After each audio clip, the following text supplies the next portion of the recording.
We're now joined by the CEO, Paul Matthew. Mr. Matthew, thank you for being with us. Prices have been going up for years. Just give us some of the context. And is there any impact as a direct result of the war? Evening, Francis, and evening to your viewers. So I think let's look at the impact of the price over the last 10 years. Yes, and as Amy, we have been watching that, and we've seen a 10% increase, and just in this year alone, we're seeing 11% increase in the cost of poultry. I don't think we are seeing the impact of the war just yet. I think we'll see the impact within the third quarter of 2022.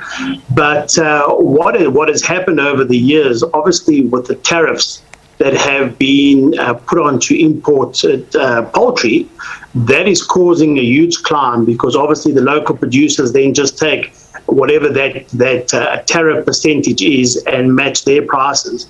And then obviously the struggling South African consumer has to bear that cost, because where does the cost go but to the consumer? So yes, we're very concerned about the price of chicken at the moment. How high could it go looking into the future? So you think the price hike could be above the average of 10% or so that you're talking about in previous years? So, Francis, currently now, with the current anti-dumping investigation that is happening, you're looking anything from right up to 83%, even higher. There's been in the calculation saying like 200%. So I think to take that back to the South African consumer, I believe before the year is out, we're going to see at least about a 20% increase in poultry. And I think viewers need to understand that especially with the lower income bracket in South Africa, is that bone-in chicken is the only real protein that the lowest LSM has access to. So that's always been in the shopping basket. But the way things are going, that is now no longer going to be in the shopping basket, and they're going to have to look at alternatives. So that poultry will just become a very expensive protein in this country, and I don't think that's correct.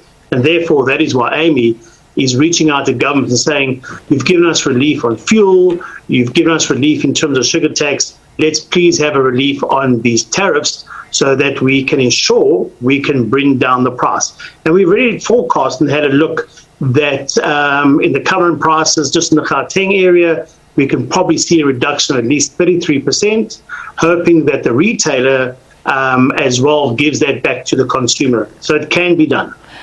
Yeah, and it sounds like a great idea, but government can only cut so much of its revenue streams, right? That would be money coming into the coffers. So why chicken tariffs when money coming into the coffers could be used on pit toilets, for example? I mean, we've got so many competing demands in this country. Why the case for chicken specifically?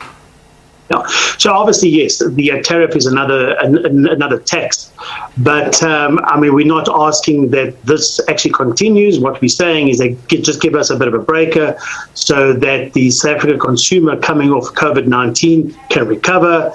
There's also a big call that we're supporting is that no VAT on chicken, and I think that'll be good in terms of a long-term approach. But in terms of the moratorium for tariffs, we have requested the government 3 years, but we are open to discussions. What we're saying, we feel that we need a relief for the consumer, because when we start feeling the crisis of the war in terms of maize and input costs, that's where you're going to see things climb.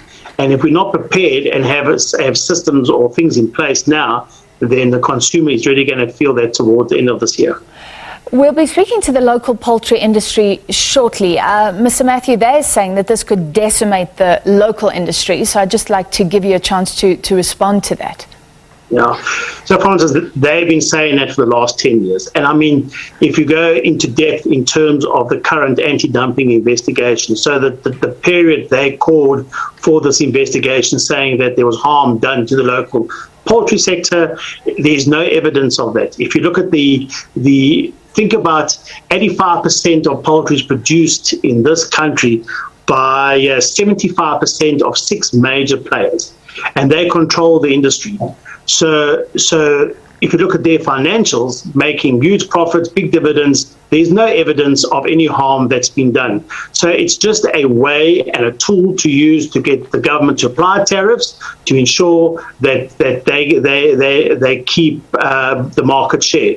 So the poultry master plan was set up, and it was quite clear in the master plan that these producers should start exporting, rather grow and get a prime price for your exports. And we have a huge opportunity to export breast meat, white meat, into the EU community.